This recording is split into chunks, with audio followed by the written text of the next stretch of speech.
Next, a group of students decided to collect as many paise from each member of the group as is the number of members.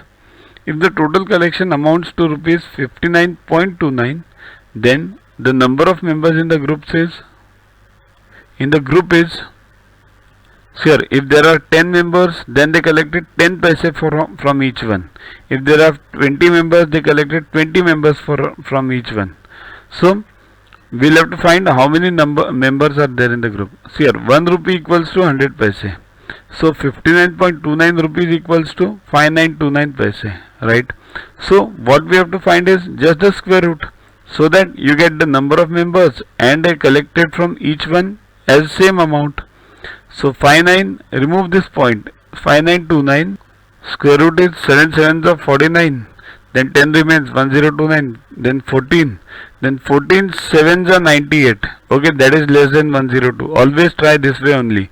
First try first number dividing with this first number.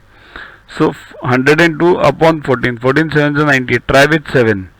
So it becomes 77 and you get the square root. So 77 members and each member has given 77 paise only.